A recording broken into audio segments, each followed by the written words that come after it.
Okay, right. Well, in my view, the consultation report hasn't sufficiently answered some of the major concerns of these proposals, and one of those is pupil role projections.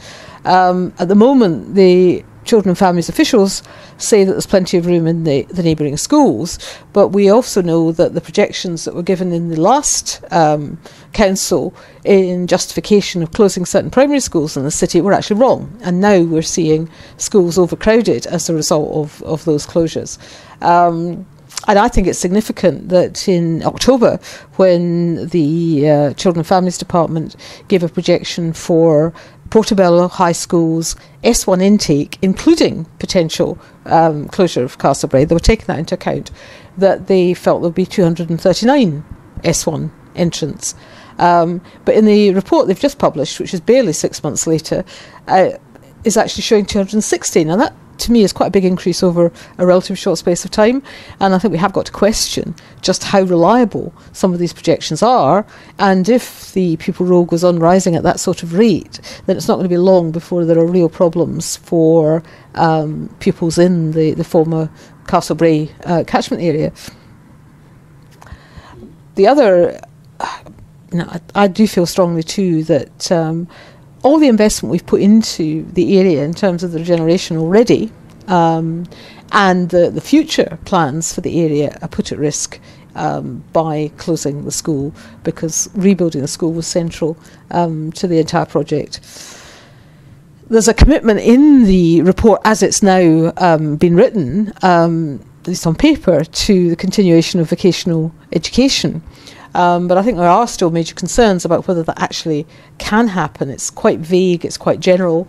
There are severe space constraints at Portobello High School in particular, which is of course one of the reasons why there's a proposal for a new high school for Portobello, and there has been for many years.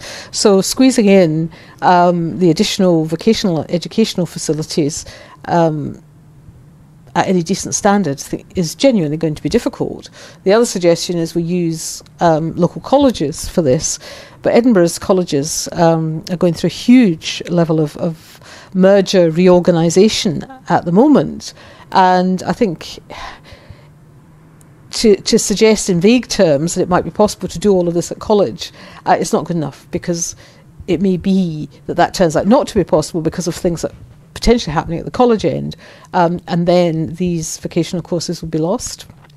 The other issue I've been talking about quite a lot throughout the process is obviously what we do with a lot of the community facilities that currently happen at the school, from adult classes right through to the family centre and everything in between.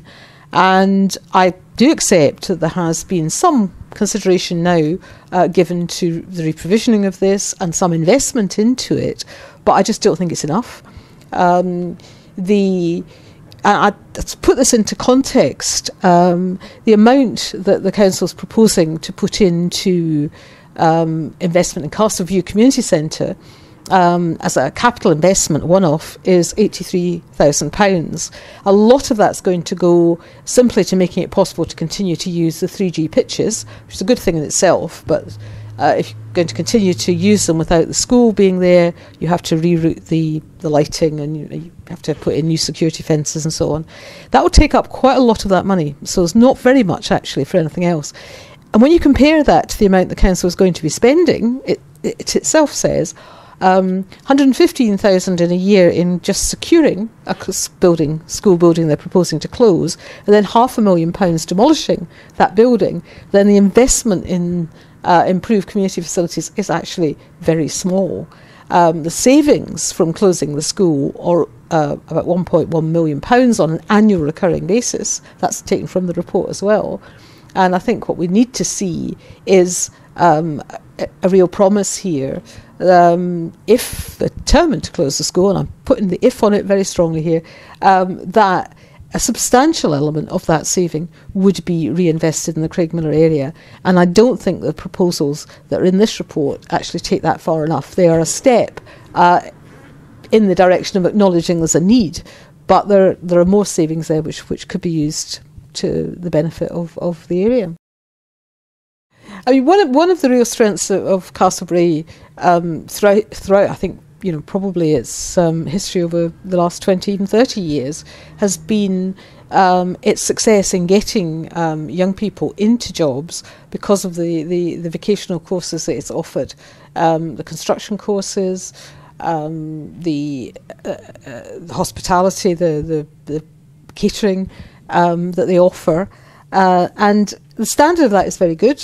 And it does leave people in a position where they can get jobs at the end of their school career.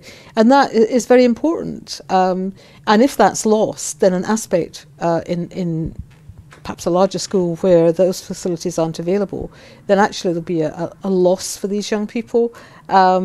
And they could come out of what is, we're being told would be a better standard of education, but with actually poorer job prospects than they have at the moment. And that would be a step backwards, not forwards.